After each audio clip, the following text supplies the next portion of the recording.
Just a few supplementary questions. Firstly, would the Honourable DPM acknowledge that my original written PQ filed in September asked for total bonus months and not only performance bonus? And would that not have been an opportunity to, at that point, when the written PQ was filed in September, also disclose and publish the national bonus level in addition to the performance bonus level, which I think is the point that Mr. Pritam Singh was making? So that's my first question.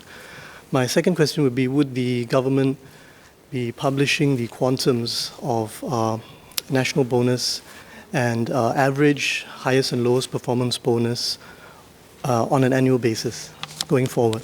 Thank you. Mr. Speaker, sir, he asked for what each minister gets. For the national bonus and the AVC, it's the same for all ministers. The AVC is well known.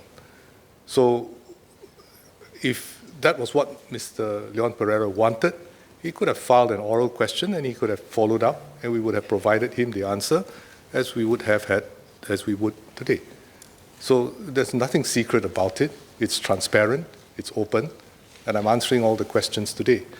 But could I ask Mr. Perera whether he agrees that ministers' salaries should be competitive, that the salaries should recognize the ethos of public service, and that salaries should be transparent, which is the Workers' Party's position in 2012.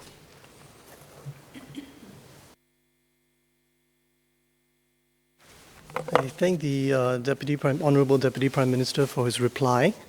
My parliamentary question did not raise a suggestion with relation to the salary, the formula for calculating the total compensation or the salary, and I have no disagreement with those broad principles. In response to the DPM's question, I would also like to pose a question in relation to my original written question filed in September. It was in relation to total bonus months, and I would like to ask the Honourable DPM, is the figure, had the figure for the national bonus, which I acknowledge is the same for all ministers, had that figure been previously published prior to when that written question was filed in September? And if not, then would that not have been an opportunity to also release that figure in September together with the average performance bonus figure? Thank you. Mr. Speaker, sir, we did publish the information, the full information, once in the first year after the framework was announced. It's in the public record. And in fact, the method of calculating the national bonus is well known. All the components are there, all the factors are there, and it can be calculated, and I think people have made an attempt to do so, not very far off from where it actually was. But I take it then that Mr. Perera does affirm that he agrees that ministers' salaries should be competitive, that the salaries should recognize the ethos of public service, and that salaries should be transparent. Can I ask Mr. Perera whether he agrees that the salary proposals that the Workers' Party had put forward in 2012 would essentially result in the same total annual salaries for ministers as the white papers, except for the Workers' Party proposal having a much larger component of fixed pay?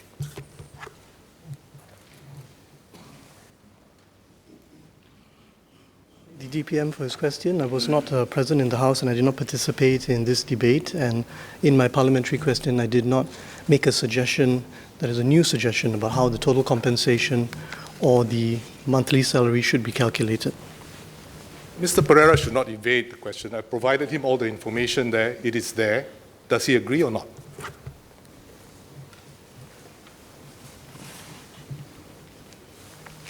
I think on the assumption that this information is descriptive in nature, then clearly there is no grounds for me to disagree that it is a description of what had been presented during the debate in 2012, which I did not participate in. Mr. Pritam Singh. Thank you, Mr. Speaker. So the answer is yes. We agree.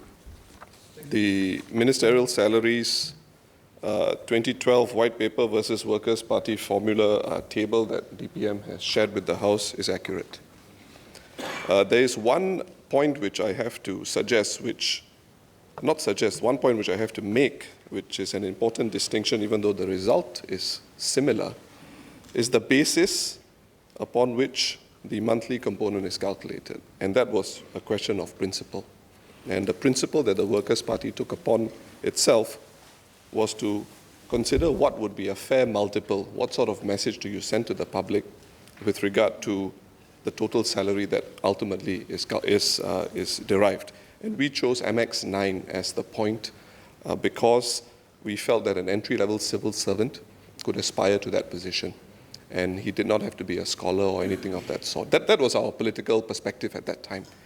The government's perspective is to take the 1,000 top earners and then you take a percentage of their total salary. And I believe the number was 40% or something of that nature.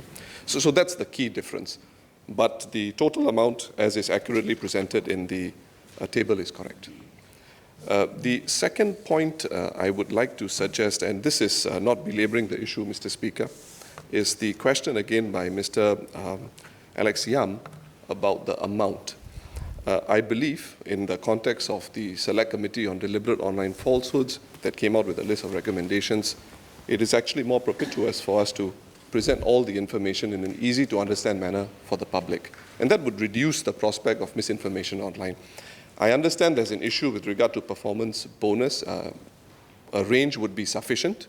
It doesn't need to specify what each minister gets. But I would like to read recommendation number 9, which could be a helpful way for the government to move forward. Recommendation 9 says public institutions should, I beg your pardon, recommendation 9, Mr. DPM of the Select Committee's report. Recommendation 9 states that public institutions should, wherever possible, provide information to the public in response to online falsehoods in a timely manner. They should also seek to preempt vulnerabilities and put out information in advance where appropriate to inoculate the public. They should ensure that they communicate with the public in clear and comprehensible terms. I do understand that factually the government website put out a response to certain misinformation that was generated by Mr. Leon Perera's question. His question came out on the 10th of September. On the 11th, certain websites got carried away with certain information or the way they interpreted that reply. And then on the 16th of September, the factually presents the components as the DPM did. But I would suggest to the DPM that if we put out the dollar value, the prospect of more misinformation can be reduced. Mr. Speaker, sir, I think Mr. Pritam Singh is being slightly disingenuous. I mean, Mr. Perera asked for some data, and the next day, that data was misinterpreted and became a widespread basis for false information. I am delighted that Mr. Pritam Singh and the Workers' Party are all for transparency and for debunking falsehoods. So perhaps, Mr. Speaker, sir, allow me to clarify the position, and I hope that the Workers' Party will help us to clarify that position by putting it on your website also, especially as Mr. Pritam Singh has agreed. So the key facts are this. First, all salary components, including the variable pay, are part of the salary structure, benchmarked in 2012 at $1.1 million for an entry-level minister at MR4. There are no components beyond that. Second, the salary structure and benchmark have not changed since 2012. I reported earlier to Parliament this year that the government had decided not to adjust salaries even though the MR4 benchmark had increased by 9%. Third, in 2012, there was remarkable convergence in this House on the matter of ministers' salaries. Mr. Pritam Singh has just said that the Workers' Party agrees with the principles underlying the current salary structure and that the Workers' Party's alternative formula yields a norm salary level that is also $1.1 million. The proposals, Mr. Speaker, sir, are really very close to each other in principle and in quantum. Indeed, Mr. Speaker, sir, if there were a Workers' Party government in power today, by their own formula, the Workers' Party minister would be paid essentially the same as what a minister today is paid. Mr. Pritam Singh would pay himself that same amount. The subject of ministers' salaries, Mr. Speaker, sir, is a difficult one to talk about. It is an emotional one. There are misconceptions, sometimes deliberately propagated. It is easily politicized. Even knowledgeable, well-meaning people who have a deep interest in politics can be susceptible to this. I read Mr. Ho Kwong Ping's extensive interview with CNA, which was published yesterday. Among other things, he suggested pegging ministerial salaries to the median salary of Singaporeans. He also suggested that we form an independent commission to decide the actual quantum. And Mr. Louis Ng, in an earlier similar interview, also suggested that there should be public consultations. So from my reply today, members can see that there was an independent committee. Not one, but two. The independent committee did have extensive consultation in 2012, and a significant part of ministers' salaries are pegged not just to the growth of average salaries, but to the lowest 20th percentile of salaries and to unemployment rate, issues which are important to every Singaporean. But even Mr. Ho, who is well informed and has a deep interest in politics, has some serious misconceptions. He claimed, for example, that his salary is lower than the ministers. So, fortunately, the interviewer had checked, done her homework, and pointed out to Mr. Ho that his salary, including benefits and bonus, I won't mention the figure, but it's significantly higher than that of ministers, and certainly not lower than ministers' salaries. So otherwise, this misrepresentation could have been carried widely and spread more disinformation. Sir,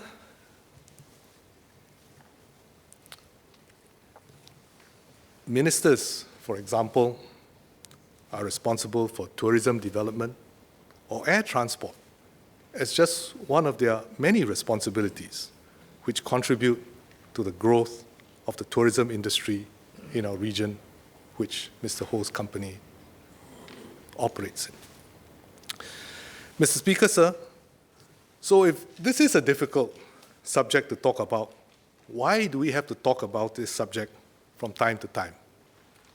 Because, sir, we do need a fair, open, honest, transparent framework in place so that we can continue to have able, committed, and passionate people with integrity come to serve as our political leaders. So I'm 64 this year and have served more than 25 years in politics. My most important task now is to help Prime Minister Lee to prepare not just the fourth generation leadership, but also to make sure that we are able to have a fifth generation of leaders coming in, having the time to learn, to be tested, and to gain the trust and support of Singaporeans. These are people in their late 30s and 40s. Many would be at a threshold where they have a good chance of reaching the peak in their chosen careers and professions. Sir, the virtues of passion to serve the people is shared by members from both sides of the House. The PAP looks for people with integrity, who are capable, committed, and caring, who are prepared to put others before themselves. All members of this House know that coming into politics entails many sacrifices in privacy, continuous exposure to the glare of the public eye, in their careers, in family time, not always being there to watch your kids grow. Sir, ministers' salaries have been studied and recommended by an independent committee. They are fair-minded people who have the interests of Singapore and Singaporeans at heart. They have recommended a framework and a quantum that reflects all these things that we talk about sacrifice, commitment to service, working for the good of our fellow Singaporeans. All these factors are in there. The government accepts their recommendations. The Workers' Party accepts the principles and has come up with essentially the same quantum which Mr. Pritam Singh and Mr. Leon Perera just affirmed. So let us agree to agree.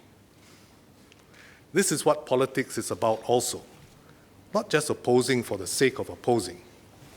This is a matter which, whether one is in the opposition or in government, we can agree upon. That we need a fair framework to bring in the best team to do the best for Singapore and Singaporeans.